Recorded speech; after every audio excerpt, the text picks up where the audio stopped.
Fernando Alonso, to many people, is one of the greatest Formula 1 drivers of all time, even if his number of world championships doesn't reflect that stat. And when you look at his career, it is hard to deny this fact.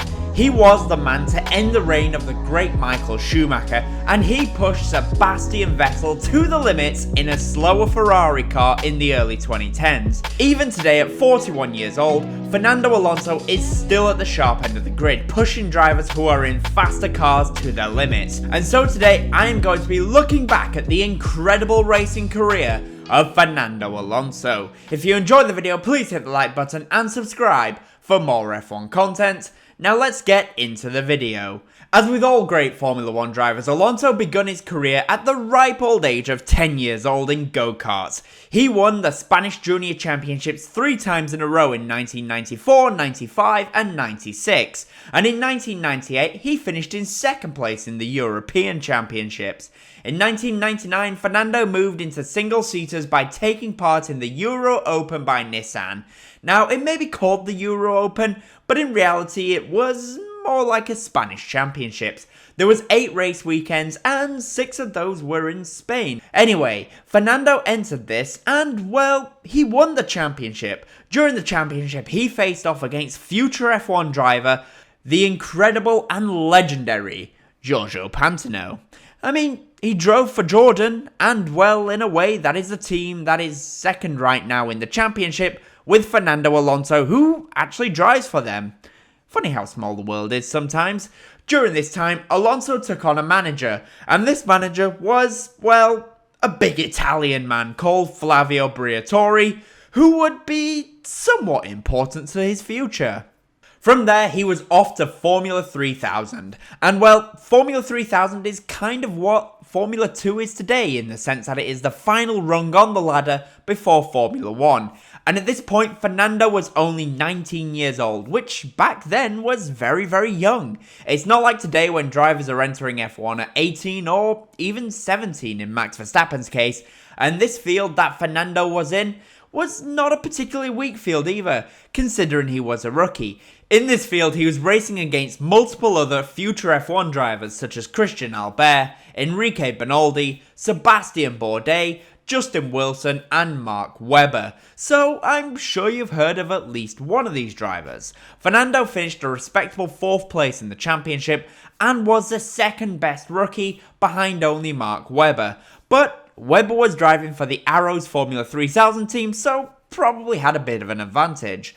Alonso, though, impressed both his manager Flavio Briatore and Minardi boss Paul Stoddart, so much so that Briatore managed to broker a deal to get Alonso in Formula 1 for 2001.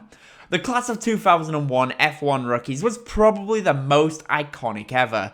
Future 2007 world champion and, as of right now, the most recent Ferrari F1 Drivers' World Champion, Kimi Räikkönen. 1999 kart champion and 2000 Indy 500 winner, Juan Pablo Montoya.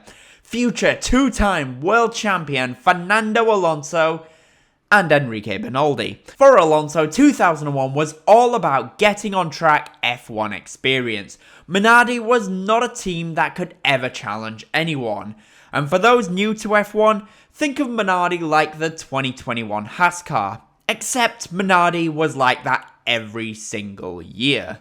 Even so, Alonso managed a qualifying average of 19.47th place on the grid, whereas his teammate from that year, Tasso Marquez, had an average of 21.93, and was 22nd on the grid every single race, except for one. But sadly for Alonso, he spent half of those races finishing on the side of the track. Of the 17 races that year, Alonso had 7 DNFs and 1 did not start. He had a best result of 10th place, and his manager Flavio Briatore just happened to be the boss of the Renault team and was impressed by his Spanish driver and offered him a role as test driver for Renault in 2002. Alonso may have sat out 2002, but in 2003 he was back with the Renault team as Briatore had, well, he'd had enough of Jenson Button, or at least that is the story.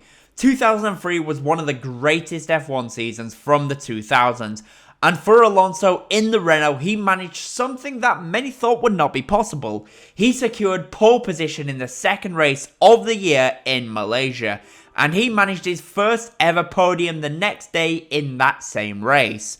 The Renault was vastly improved for 2003 from 2002. In 2002, they managed 4th in the Constructors, which is kind of impressive, but they got no podiums. In 2003 though, they finished 4th once again in the Constructors, but managed 5 podiums, 4 of them coming from Alonso, with a 3rd place in Malaysia and Brazil, despite the fact that he almost killed himself in Brazil. He managed a 2nd place in his home country of Spain, and won the Hungarian Grand Prix.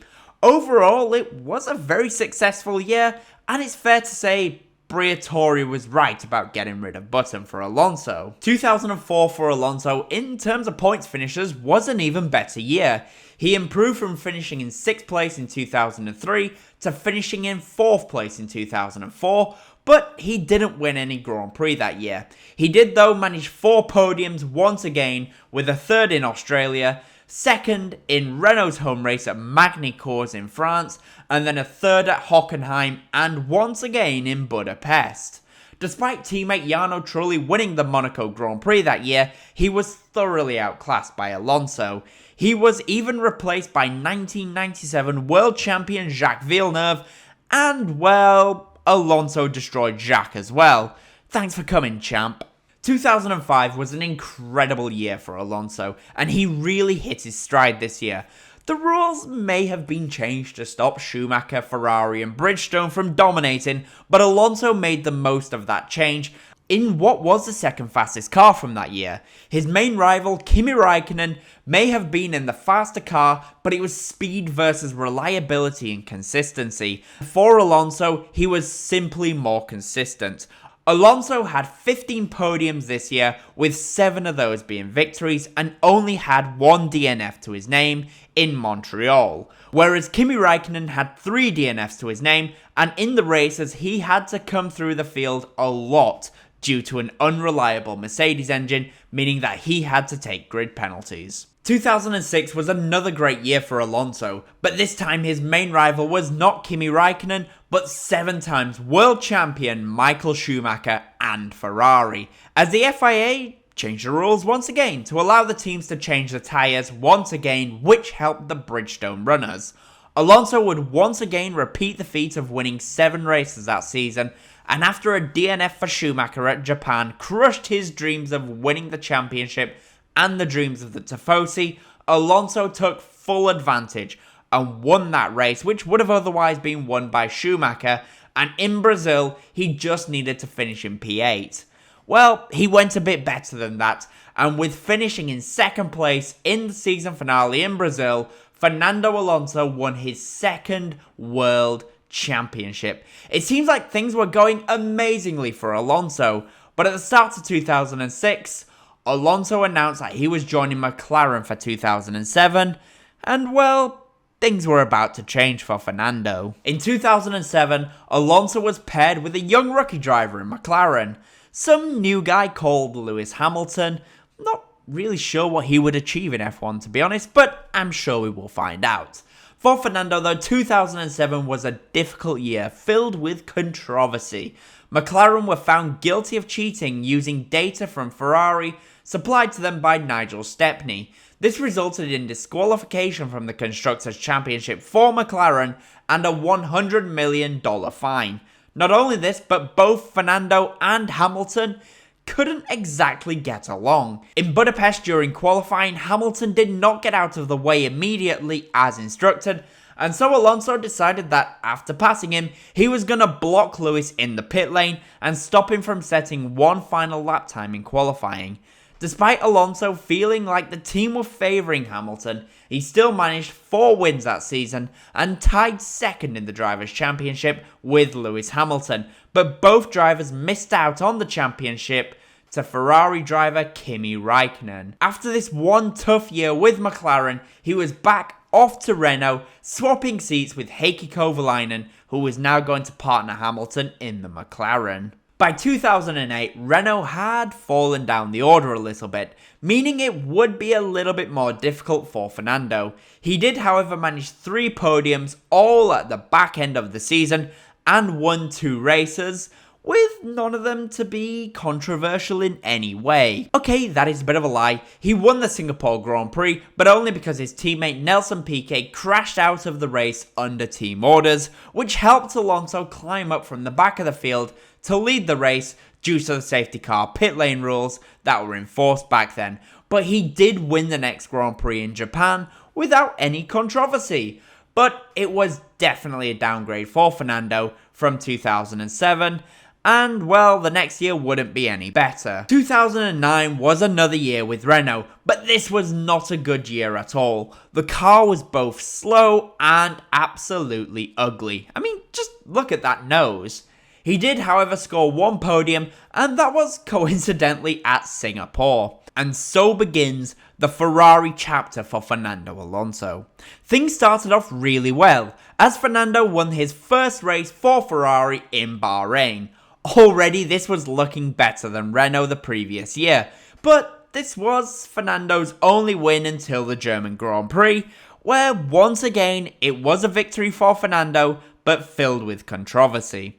In 2010, team orders were banned. However, during this race, his teammate Massa was leading the Grand Prix, but then, over the team radio, those oh so famous words were uttered to Massa: "Fernando is faster than you."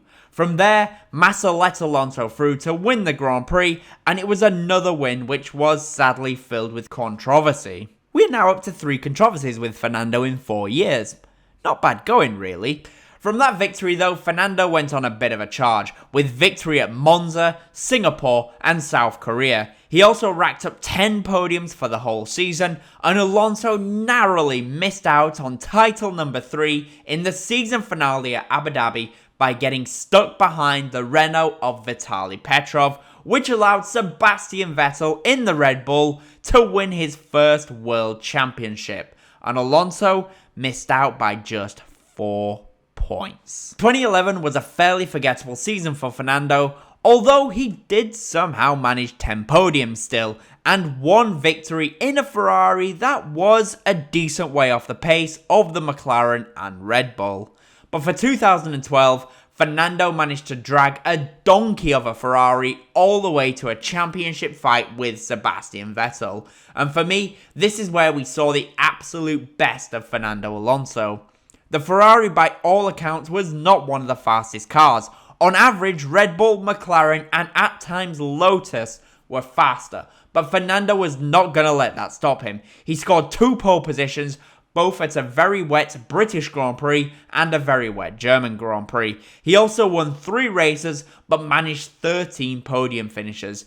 If not for Grosjean attempting murder at Spa, and Alonso making a mistake at the start of the Japanese Grand Prix, he could very well be a 3-time champion. In the end though, he missed out by just 3 points to Sebastian Vettel, who became a 3-time world champion. That's a lot of 3s. Early on, 2013 looked like it could have been a good year. I mean, he won in China and in Spain. But after then, Vettel may have absolutely dominated the championship. But that being said, Alonso still managed second in the Drivers' Championship. But after then, things were going to go downhill massively. In 2014, Ferrari didn't do a great job with the rule change. Their power unit was underpowered, and the car looked terrible. It is still to this day the only car that managed to understeer and oversteer at the same time. Even so, Alonso almost won the Hungarian Grand Prix, but if things were looking bad now, they were about to get a whole lot worse. In 2015, Alonso was back at McLaren and Honda was returning to Formula 1 with McLaren to try to recreate those memories from the 1980s and early 1990s. Unfortunately for McLaren and Honda, the only thing that they recreated from the 1980s was the lack of reliability. Alonso racked up 8 DNFs, which is almost more than the points he managed to score all season with him scoring just 11 points. And in Suzuka in 2015, Alonso uttered those famous words, GP2 engine, GP2 engine, ah! 2016 though was actually a massively improved year as Alonso scored 54 points and managed the fastest lap of the race at Monza, despite the Honda still being massively underpowered. However, in 2017 though, the reliability that went better for Alonso in 2016 all of a sudden went backwards. Alonso racked up 8 retirements in 2017 and only scored 17 points. After this, McLaren opted to change power units and moved from Honda to Renault. This would surely make them more competitive, right? Alonso is once again powered by Renault, just like he was in the good old days. Well, no, not really. The best result was 5th for Fernando Alonso, and he finished 11th in the Drivers' Championship and scored 50 points. And that 5th place was at the opening race of the year. At the end of the 2018 season, Fernando Alonso decided to retire from the sport as he had had enough of Formula 1. After this, Alonso went off to race in anything and everything. He won the 2018 and 2019 Le Mans and won the 2018-2019 World Endurance Championship with Toyota. He also won the 24 Hours of Daytona in 2019, and in 2020, he tried his hand out at Dakar. He also entered the Indy 500, but let's not talk about that race too well because, well, he didn't do very well in 2020. In 2021 though, Alonso made the big return to Formula 1 and once again was reunited with the Enstone-based team, formerly known as Renault, but now was Alpine. And this season, Alpine achieved some incredible results, arguably down to the work of Fernando Alonso on track at Budapest in Hungary, as Alonso put in one of the greatest defensive drives of the modern era, holding off former rival and now 7 times world champion Lewis Hamilton in the much faster Mercedes car. This defensive drive was just enough to allow his teammate Esteban Ocon, who also had to do some defensive driving as he had to fend off Sebastian Vettel, win the race. Later that season in Qatar, Alonso also managed to score a podium result in a brilliant race. Overall, Alonso's return was very positive. He only retired twice all year and scored 81 points. In 2022 though, usual F1 service would resume for Fernando, as the number of retirements increased from 2 in 2021 to 6 in 2022. Alonso did manage a number of points finishes though, but the amount of reliability issues meant that he was unable to beat his teammate Ocon. Alonso also announced towards the end of the season that he would be leaving Alpine to go to Aston Martin. And this brings us to 2023, and at the time of me making this video, Alonso has had an incredible start to his Aston Martin career. We are 3 races in, and he has finished on the podium all 3 times. Right now, Alonso is enjoying his best start to an F1 season since 2007. If this is to be Alonso's last couple of years in F1, then he is certainly looking to go out with a bang. And I think Alonso absolutely deserves the right to be called one of the greatest Formula 1 drivers of all time. Alonso is legendary with dragging every little bit of performance out of a car, and we see that even today in 2023. Will he ever win championship number 3? Sadly, probably not, but I would really like to see him have one last good crack at a world championship. I hope you enjoyed this video, and if you did, as always, comment, leave a like, and subscribe for more F1 content. Thank you all so much for watching.